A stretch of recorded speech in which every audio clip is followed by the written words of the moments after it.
जय हिंद। मैं प्रांशु दुबे। आज हम डिस्कस करने वाला हूं पाकिस्तान बलूचिस्तान के बारे में।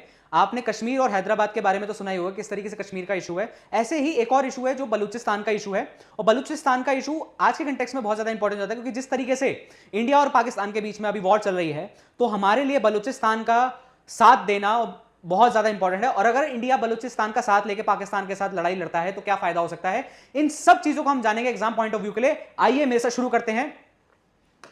तो सबसे पहले अगर मैं बलूचिस्तान की बात करूं तो बलूचिस्तान ने क्या किया, क्यों न्यूज में है ये, अभी आईईडी अटैक करे गए हैं कच्ची डिस्ट्रिक्ट में, जो कि जहां पे 14 पाकिस्तानी सोल्जर्स को बलूचिस्तान लिबरेशन आर्मी ने मार दिया है। ठीक है, और बलूचिस्तान रेजिडेंट जो हैं उन्होंने पाकिस्तानी फ्लैग को हटा के अपने खुद के फ्लैग वहां पे होस्ट कर दिए थे।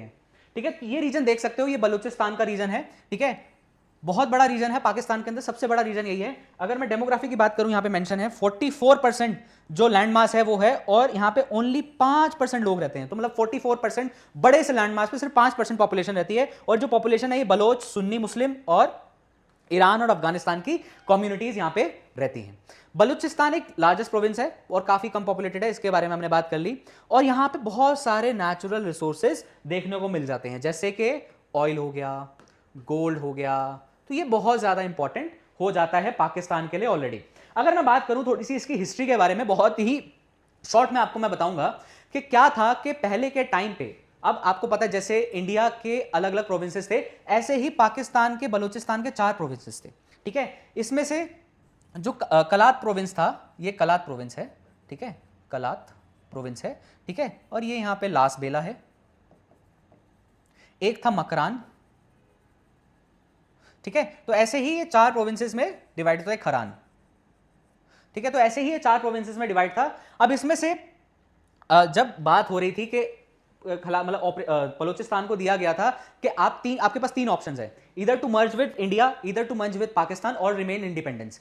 तो बलूचिस्तान ने इंडिपेंडेंट रहने का डिसीजन लिया। ठीक है, और फिर बाद में क्या होता है कि दो 3 प्रोविंसेस हैं, ये आपस में मर्ज होने वाले, पाकिस्तान से मर्ज होने के लिए रेडी हो जाते हैं। तो खलात कहता है कि ठीक है, मैं इंडिपेंडेंस लेना चाहता हूं, और ये काफी बड़ा प्रोविंस था इन सब में से। फिर इन सब की बात करी जाती है कि ठीक है, किसी तरीके से एग्री कर जाते हैं कि हाँ आप इंडिपेंडेंस रह सकते हो, नो प्रॉब्लम एट ऑल। फिर क्या होता है, जो खान ऑफ खलात, मतलब खान ऑफ खलात जो थे, खान ऑफ खलात ये थे लीडर। ठीक है, इनको खान ऑफ खलात बोला जाता है, ये लीडर थे वहां के। तो ये लीडर जो है ये अपॉइंट करते हैं किसको, जिन्ना को। क्या अपॉइंट करते हैं, जिन्ना को अपॉइंट करते हैं ये लीगल रिप्रेजेंटेटिव इनकी तरफ से। ठीक है, और ये जिन्ना जो है ये रिप्रेजेंट करते हैं किस, खान ऑफ खलात को, ब्रिटिशर्स को। ठीक है, ब्रिटिशर्स का डिसीजन होता है, क्योंकि ब्रिटिशर्स के पास ये होती है, ऊपर वाली जगह जितनी भी थी ये ब्रिटिशर्स की थी।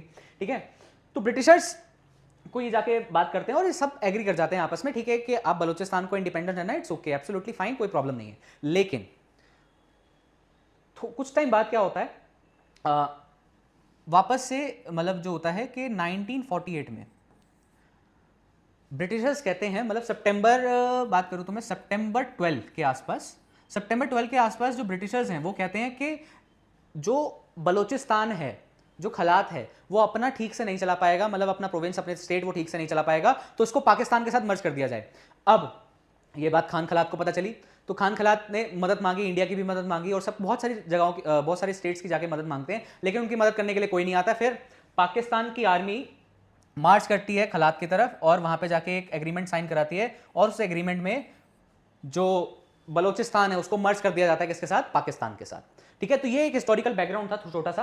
अब इनकी मर्जी नहीं थी ना, इनको मर्ज नहीं होना था, तो जब इनको मर्ज नहीं होना था तो उससे ये जो है कॉन्स्टेंटली फाइट करते जा रहे हैं। अगर मैं बात करूं यहां पे हिस्टोरिकल ग्रीवांसेस क्या है, तो पहले तो फोर्स एनेक्सेशन हुआ, आपको मैंने ये बात बता दी। लॉस ऑफ ऑटोनॉमी, अब सेंट्रल गवर्नमेंट की जो पॉलिसीज हैं वो कम होती जा रही है बलूचिस्तान रीजन के लिए, तो बलूचिस्तान के लिए कोई पॉलिसीज अच्छी लेके भी नहीं आते। ठीक है, तो अगर हम बात करें इकोनॉमिक एक्सप्लॉयटेशन की, तो जिनके जितने भी बलूचिस्तान के रिसोर्सेज हैं वो सारे के सारे पाकिस्तान के अंदर यूज होते हैं, पाकिस्तान के लिए यूज किए जाते हैं, उनके लिए नहीं किए जाते हैं, और सब्सप्रेस किया जाता है नेशनलिज्म को।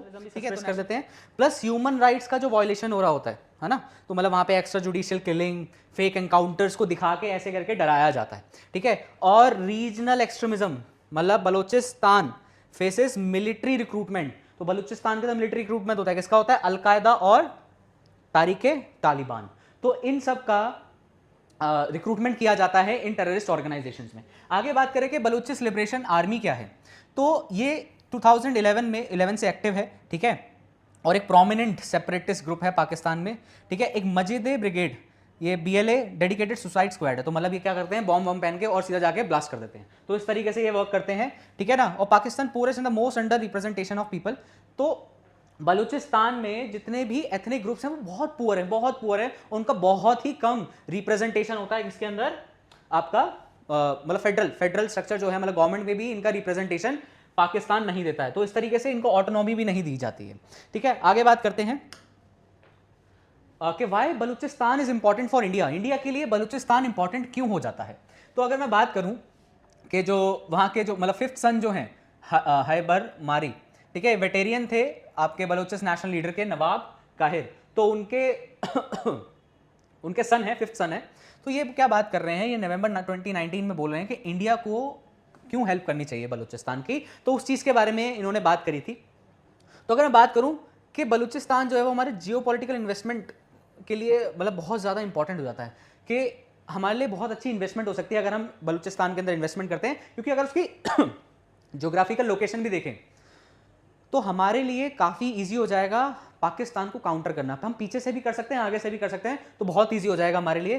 प्लस हमें क्या करना है, हमें चाइना से compete करना है और द राइवल से compete करना है, और हमें क्योंकि बहुत ज़्यादा एनर्जी चाहिए, और बलूचिस्तान जो है वो ऑलरेडी एनर्जी रिसोर्सेज में काफ़ी ज़्यादा रिच है, तो ये हमारे लिए बहुत ज़्यादा हेल्पफुल हो जाएगा। नेक्स्ट अगर हम बात करें कि चाइना क्या कर रहा है, चाइना मिलिटराइजेशन कर रहा है कोस्टल बेल्ट ऑफ बलूचिस्तान के ऊपर, लेकिन वहां के बलूचिस्तान के लोगों ने ये बोला कि हम ना कोई भी मिलिट्री एक्शन नहीं चाहते, कोई भी एग्रेशन नहीं चाहते अगेंस्ट एनी स्टेट। तो अगर उनको आज़ादी मिल जाएगी तो वो ये कभी भी ऐसा नहीं करेंगे कि किसी और स्टेट पे अटैक कर देते हैं उन मिलिट्री जो एस्टैब्लिशमेंट हो रही है उनका, ठीक है। और पाकिस्तान और चाइना दोनों मिलकर क्या कर रहे हैं, मिलिट्री इंस्टॉलेशन बिल्ड कर रहे हैं बलूचिस्तान के ऊपर, ठीक है। और India is not doing any preparation, कोई भी प्रिपरेशन नहीं कर रहा है इसके रिगार्डिंग, ठीक है ना। तो ये बहुत ही ज्यादा बेनिफिशियल हो जाएगा इंडिया के लिए अगर वो बलूच पीपल की हेल्प ले ले इंडिया। तो मतलब इंडिया अगर बलूच पीपल की हेल्प ले लेता है और काउंटर करता है पाकिस्तान और चाइना को, तो बहुत हमारे लिए बहुत ज्यादा हेल्पफुल हो जाएगी। Plus a free Balochistan will help Indian state to protect the national interest of that particular region. तो वहां का नेशनल इंटरेस्ट वो भी प्रोटेक्ट हो सकता है अगर इंडिया हेल्प करता है बलूचिस्तान की उसको आजाद करने में, ठीक है। तो आज के कंटेक्स्ट में ये चीज बहुत इंपॉर्टेंट है, क्योंकि जैसे बांग्लादेश लिबरेशन वॉर हुई थी, हमने बहुत ज्यादा एक तरीके से हेल्प भी कर दी थी उनकी, तो इस तरीके से हम बलूचिस्तान की भी हेल्प कर सकते हैं उसको इंडिपेंडेंस दिलवाने में। तो ये कुछ इंपॉर्टेंट एस्पेक्ट थे बलूचिस्तान के, बलूचिस्तान हमारे लिए कैसे इंपॉर्टेंट हो जाता है। नेक्स्ट ऐसे ही और भी इंफॉर्मेटिव वीडियोस के लिए आप स्टारएक्स उड़ान अकेडमी के साथ जुड़े रहें, ठीक है, और हम ऐसे ही बहुत सारी इंफॉर्मेटिव वीडियोस लाते रहेंगे। अगर आपको और इन्फॉर्मेशन चाहिए तो आप टेलीग्राम पे डॉक्यूमेंट्स वगैरह मैं अपलोड करता रहता हूँ कॉन्स्टेंटली, तो आप यहाँ से चेक कर सकते हैं, टेलीग्राम ज्वाइन कर सकते हैं। प्लस लेटेस्ट अपडेट के लिए आप इंस्टाग्राम, इसके ऊपर से मैं थोड़ा हटा देता हूँ, तो इंस्टाग्राम का पेज को फॉलो कर सकते हैं, ठीक है।